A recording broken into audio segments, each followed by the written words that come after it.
எல்லாருக்கும் வணக்கம்.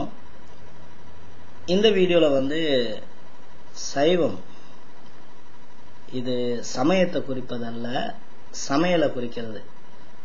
வெஜிடேரியன்னு சொல்றாங்க இல்லையா, அதை பத்தி சொல்றேன். ஒரு ஃப்ரெண்டு ஒருத்தர் பர்சனல் மெசேஜ் அனுப்பியிருந்தாரு.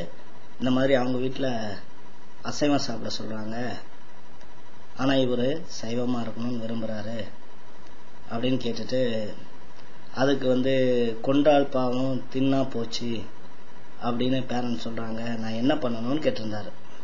அதுக்கு நான் வீடியோவில் ரெஸ்பாண்ட் பண்றேன்னு சொல்லியிருந்தேன். அதுக்காக இந்த வீடியோ. கொண்டாள் பாவம் தின்றால் தீரும் அப்படின்னா, நம்ம கொன்னதை நம்மளே சாப்பிட்டோம்னா அந்த பாவம் போயிடுச்சுன்னு அர்த்தம் கிடையாது. அதுக்கு வேற ஒரு அர்த்தம் இருக்கு. இது வந்து கிருபானந்த வாரியார் அவர்கள் விளக்குனது. அது என்னன்னு சொல்றேன். நம்ம ஒரு உயிரை கொன்னு அதனுடைய சதைய சாப்பிட்டோம்னா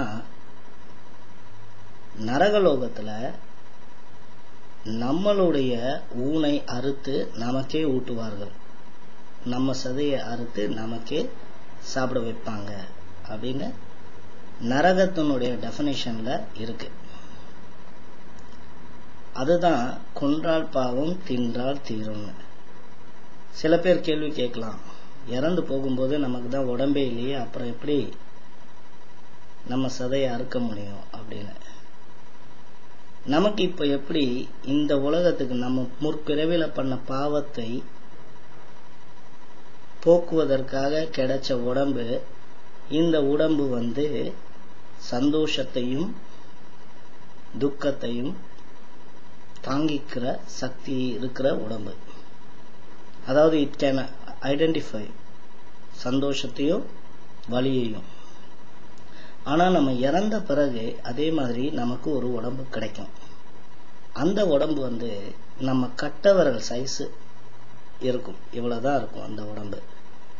அந்த உடம்பு வலியை மட்டுமே உணர்வதற்காக ஏற்படுத்திய உடம்பு. அந்த உடம்பு தான் நரகலோகத்துல இந்த சித்திரவதைகளை எல்லாம் அனுபவிக்கும். அப்புறம் இப்போ சைவம் எது அசைவம் எது அப்படின்னு பார்ப்போம். தமிழ்ல அசைவத்துக்கு வந்து புலால் அப்படின்னு சொல்லுவாங்க. அது ஏன் அப்படி சொன்னாங்கன்னா, புல் அல்லாதது எல்லாமே புலால். புல் என்பது ஓரறிவு உடையது. மரம், செடி, கொடி, தண்டு, இலை, பூ, காய், கனி எல்லாமே சைவம். அசைவம் அந்த புலால், இந்த இது அல்லாதவை எல்லாம், மற்றதெல்லாம் என்ன? ஓடுறது, பறக்கிறது, நடக்கிறது, நீந்துறது, ஊர்றது, யோசிக்கிறது எல்லாமே வந்து அசைவத்துல சாரும். இப்படி நம்ம பதில் சொன்னா சில பேர் கேட்பாங்க, செடி கொடிகளுக்கும் உயிர் இருக்கு, அதை சாப்பிட்டா அப்ப பாவம் இல்லையா அப்படின்னு கேட்பாங்க. அவங்களுக்கு என்ன பதில் சொல்லணும்னா,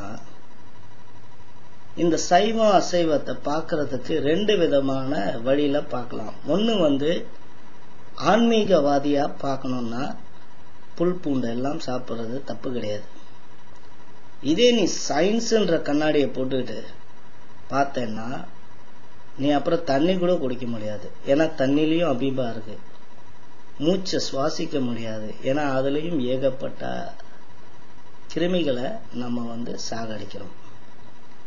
சோ ஆன்மீகவாதிப்படி சைவ சாப்பாடுன்னா இதுதான்: புல்லு, பூண்டு, மரம், செடி, கொடி, தாவரம், தண்டு, இலை, பூ, காய், கனி.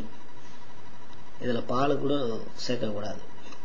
பால் என்பது ஒரு நடக்கிறதுடைய ரத்தம் இல்லையா?